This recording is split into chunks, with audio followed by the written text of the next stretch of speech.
17 dati at kasalukuyang kongresista, isang regional director ng DPWH, 5 district engineer ng DPWH, isang undersecretary ng DPWH, isang direktor ng Unified Project Management Office, at isang dating undersecretary sa ilalim ng Office of the President, ang pinangalanan ng mag-asawang Pacifico at Sara Vizcaya sa kanilang sinumpaang salaysay na isinumite sa Senate Blue Ribbon Committee.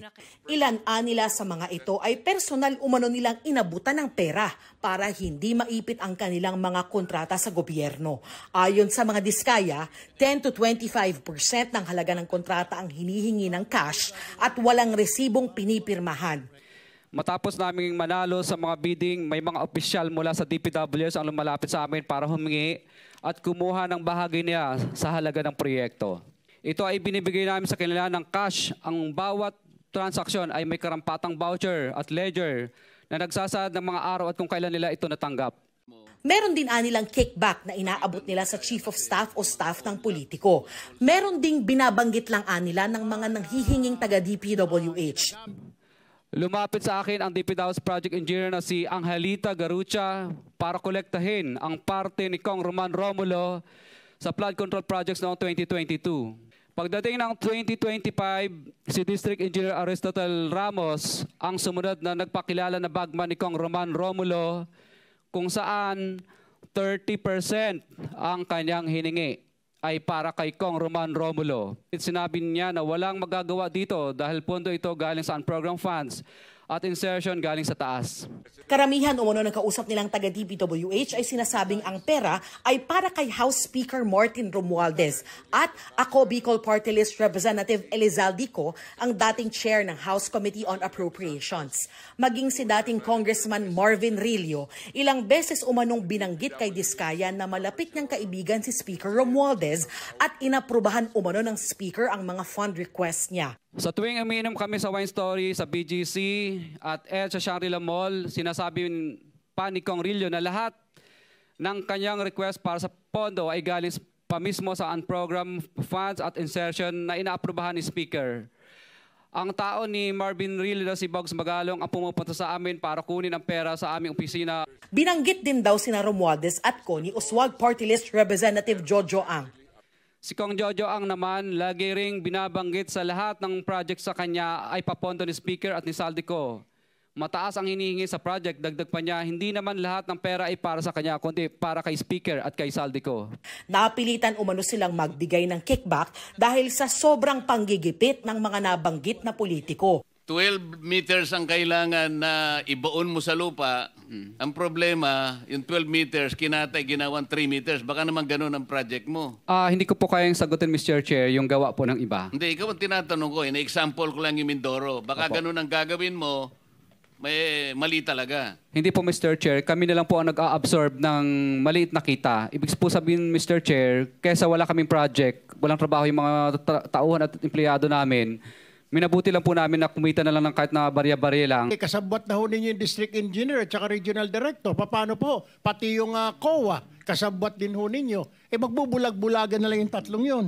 I don't think 2% lang po ang kinikita nyo dito, 3%. Magpapakandahirap kayo, 2 to 3%. Kakayanin ba ng 2 to 3% yung mga sasakyan na binili nyo na pagkadami-dami po?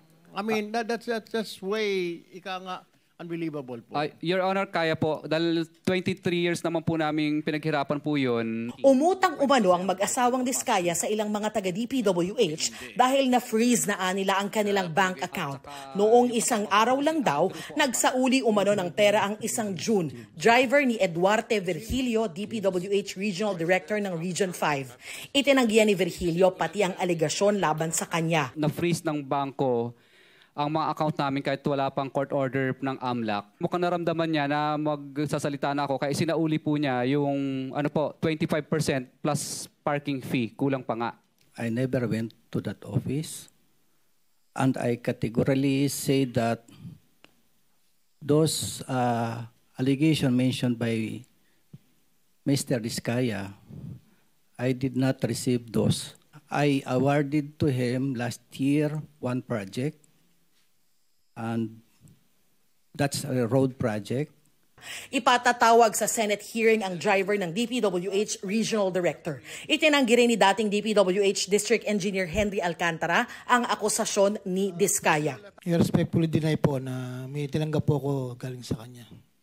Si House Speaker Romualdez, tinawag na kasinungalingan ang mga pahayag ng mag-asawang Diskaya. Sa isang pahayag, sinabi ni Romualdez na mali, malisyoso at pawang name-dropping lang ang ginawang pagbanggit sa kanya sa sworn affidavit ng mga Diskaya. Kahit kailan daw, hindi siya tumanggap at hindi tatanggap ng suhol mula sa kahit kanino dahil walang sino man ang kayang manuhol sa kanya. Kung may gumamit o ng abuso raw ng pangalan ni Romualdez para kumita, sila raw ang dapat managot. Iginiit naman ni Congressman Zaldico na walang basihan ng mga akusasyon laban sa kanya. Ayon kay Ko, walang patunay ang mga alegasyon na anyay sabi-sabi lang at politically motivated para linlangin ng publiko at lumihis sa accountability. Mariinding itinanggi ni Pasig City Representative Romulo ang pag-uugnay sa kanya sa maanumalyang bidding. So sa totoo, hindi man ako nakikialam sa bidding, pero siguro dahil nga doon na hindi ako nakikialam ng bidding, tapos sa totoo, marami pang ibang factors, ay madali niyang masabi. Pero again po, hindi po totoo ang mga sinabi niya. Ikinagulat naman daw ni Quezon City 6th District Representative Marivic Copilar ang pagkakabanggit sa kanyang pangalan. Kasi ni Anino, ni Sara o ni Curly Diskaya, di ko nakita. I have never spoken to them, nor have I ever authorized or allowed any representative to deal with them. My office will launch an exhaustive investigation regarding this matter. I will also file a libel case against the Diskaya so they may answer before the proper court of law for this deliberate action to destroy my reputation by deceiving the public. Pinag-aaralan din ni Marikina 1st District Representative Marcy Teodoro ang pagsasampa ng mga reklamo laban sa mga Diskaya. Demolition job o panirira raw sa kanya ang mga paratang ng mag-asawa. Wala raw katotohanan ng mga ito at hindi pa raw siya kongresista nang mapunta sa mga Diskaya ang kontrata. Pinabulaanan din ni Quezon City 1st District Representative Arjo Atayde na nakinabang siya mula sa sino mang contractor. Kahit kailan hindi raw siya nakipagtransaksyon sa kanila. Todo tanggi rin si Romblon Representative Eliandro Jesus Madrona sa mga pahayag ng mga Diskaya. Wala raw siyang proyekto sa mga Diskaya kaya ano raw ang basihan ng mga pahayag nila. Nabalitaan daw niyang nagbid si Diskaya para sa mga proyekto sa Romblon pero wala raw siyang alam at kinalaman sa pagbabayad. Sabi naman ni San Jose del Monte, Bulacan Mayor at dating Congresswoman Florida Robes, mangilabot naman daw kung sino man ang gumamit ng kanyang pangalan. Wala raw ghost project sa kanilang lungsod. Nanindigan din si Caloocan 3rd District Congressman Dean Asistio na wala siyang tinanggap na pera mula sa mag-asawang Diskaya. Wala raw ghost project sa kanyang nasasakupan. Kung may proyekto man daw doon, DPWH daw ang nangangasiwa. Maghahain din daw ng kaso si Laguna Representative Benji Agaraw na itinanggiring humingi siya ng pera kapalit ng mga proyekto sa kanyang distrito sa Laguna. Mariinding pinabulaanan ni Quezon City 3rd District Representative Reynante Arrogancia ang mga aligasyon ng mga Diskaya. Ilalabas daw niya sa tamang panahon ang mga ebidensyang magpapatunay na pawang kasinungalingan at walang basehan ng mga paratang laban sa kanya. Mariinding itinanggi ni Aga Party List Representative Nicanor Briones ang mga paratang ng mga Diskaya. Nakikipag-ugnayan na raw sila sa mga abogado para maghain ng kaso laban sa mag-asawa. Pinabulaanan din ni Usuwag Ilonggo Party List Representative Jojo Ang Jr. ang mga anyay walang basihang paratang na nag-uugnay sa kanya sa korupsyon. Iginiit din Occidental Mindoro Lone District Representative Odi Tariela na wala siyang tinanggap na pera o pabor mula sa mga Diskaya. Sabi naman ni Quezon City 5th District Representative Patrick Michael Vargas, 100% hindi totoo ang mga aligasyon ng mga Diskaya. Wala raw silang proyekto sa kanyang distrito. Magsasampa raw siya ng kaso laban sa mga Diskaya para sa kanilang anyay kasinungalingan. Patuloy na sinisikap ng GMA Integrated News na kunin ang panig ng iba pang kasalukuyan at dating kongresista na idinawit ng mga Diskaya. Kasunod ng mga ibinunyag ng mga Diskaya, natanong ang Justice Secretary kung pwede silang maging state witness. Pwede naman daw, sabi ni Secretary Jesus Crispin Remulla. Pero may mga kondisyon bukod sa dapat mapatunayan na hindi sila ang most guilty. Parang first principle na gagamitin natin dito. Kung meron silang nakukuhang perang hindi dapat, isauli nila sa Republika. Yun naman ang first condition natin lagi. Di ba? You don't walk off laughing at the system because you enrich yourself and got away with the crime. you give it back to the state where it rightfully belongs before you can even be considered for immunity. Yun talaga ang Whistleblower Act. We have to work on those premises. Para sa GMA Integrated News, ako si Darlene Kaya, ang inyong saksi. Itinanggi rin ni dating Quezon City 4th District Representative Marvin Rillo ang anyay mga malisyosong akusasyon ng mga diskaya. Hindi rin daw niya kailanman ginamit, pinahiram o inangkin ang pangalan ni House Speaker Martin Romualdez.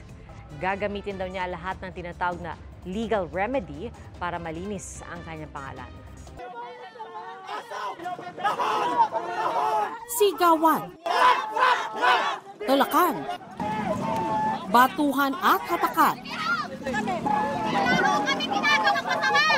Isa sa mga nagprotesta, nagkapunit-punit pa ang damit. Ang tanggapan ng DPWH na botas, sinabuyan pa ng nabubulok na tahong sa protesta ng grupong Pumalakaya. Sawang-sawa na kami sa baha. Konting ulan kahit maaraw, bumabaha dito pag high tide. Pinagbibigyan namin sila and it so happen na nagbato na kasi sila like sa ibang mga area. So no choice kami but to disperse. Wala ko kaming nahabol but we will review yung mga footages namin. Tila patikim pa lang yan sa inaasang Black Friday protest kontra katiwalian. Mahigit 2,000 tauhan ng NCR Police Office ang magbabantay hindi lang sa mga tanggapan ng DPWH kundi sa Menjola, sa EDSA, sa Kamara at Senado. Sa pagdinig ng Blue Ribbon Committee, binunyag ni Sally Santos, may-ari ng Sims Construction Trading, ang kalakaran umano ng hiraman ng lisensya ng mga kontratista. Siya raw nautusang maghanap ng kontratistang magpapahiram ng lisensya para umano sa mga proyektong gagawin ng DPWH. Ayon kay Santos, ang nag-utos umano sa kanya, sina Engineer Bryce Hernandez, dating Assistant District Engineer, at Engineer JP Mendoza, dating Construction Division Chief ng Bulacan 1st District Engineering Office. Kaya naman kinontak niya ang Wawaw Builders na pag-aari ni Mark Arevalo para hiramin ang lisensya nito. Kaya po ako nakapaghiram ng lisensya. Nagtiwala po ako sa dalawang ito. Nagagawin po nila yung proyekto. Sino yung dalawa? Si Engineer Bryce Erickson po at si JP Mendoza.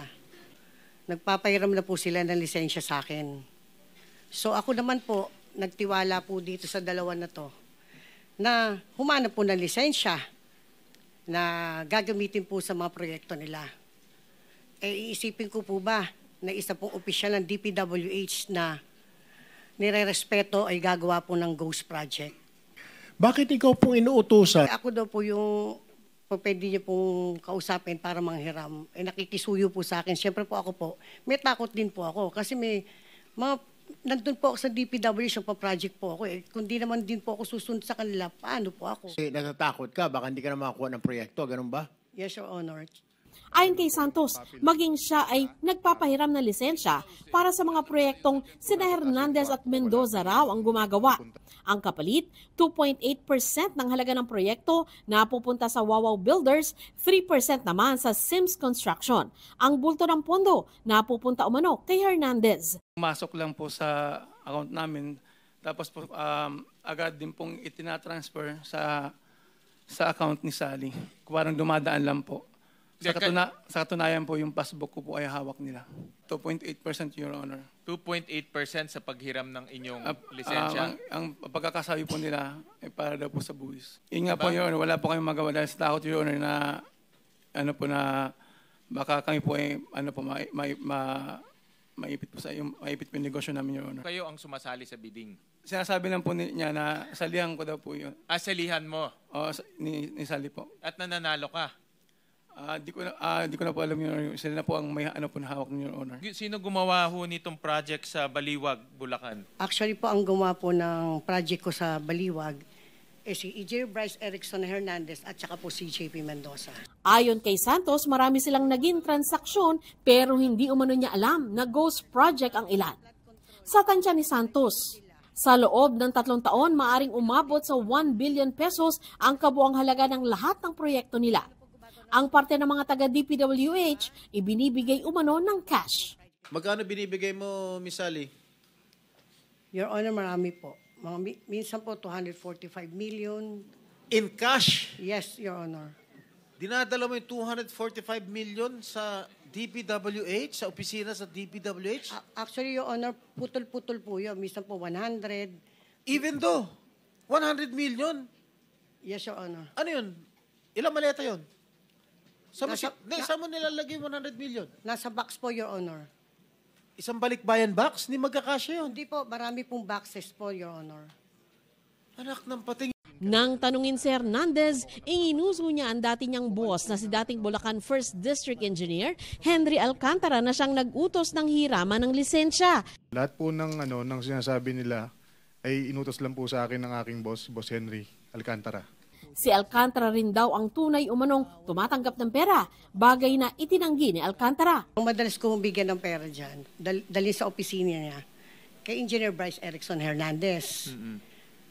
Sa rami po ng flood control na ibinid nila, lahat po na yung pinakolekta po nila.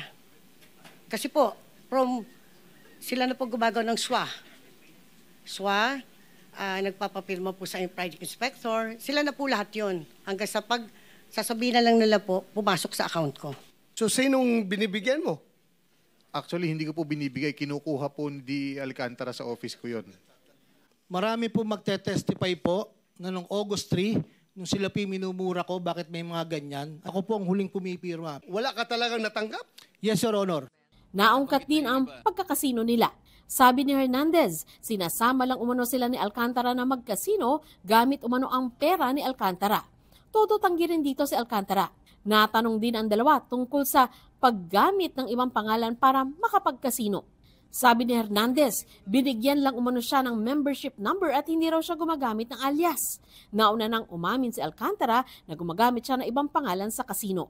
Pero inilabas ni Marcoleta ang lisensya umano nila mula sa Land Transportation Office na iba ang pangalan ng mga ito. Hawak namin yung certification ng Okada, ang registered name mo ron, membership mo, Marvin Santos de Guzman. Halimbawa, noong March 2025, Okada ito nanalo ka ng 6,653,500 pesos.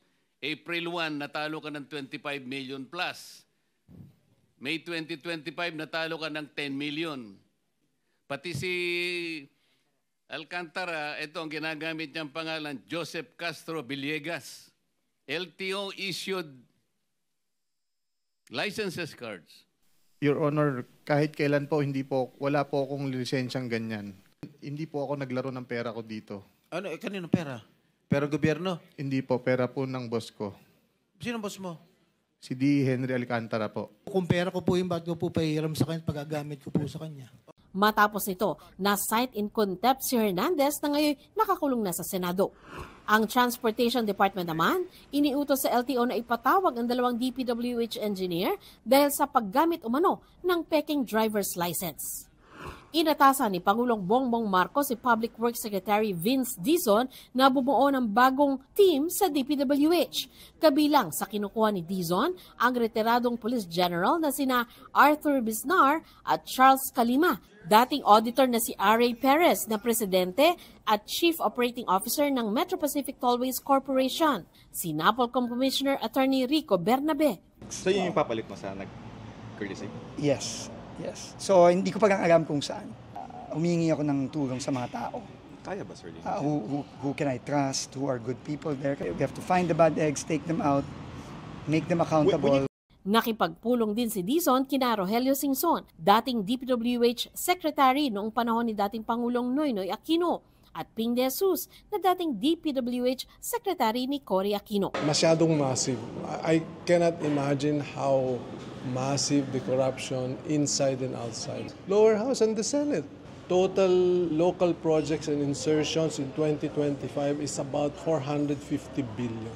Yung mga insertions was the source of the corruption. Ang problema dyan, hindi lang yung visible insertion, ibig sabihin from NEP to GAA. Apparently, according to Secretary Bunoan, kaya na blindsided siya in some of the projects because some of his regular programs were also carved out and replaced with local insertions.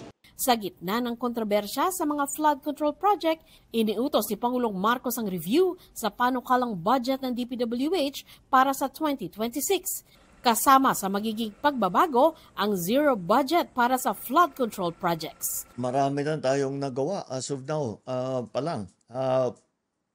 Number one, we already are seeing na lahat ng flood control project na dapat nilalagay sa 2026 na budget, hindi na siguro kailangan.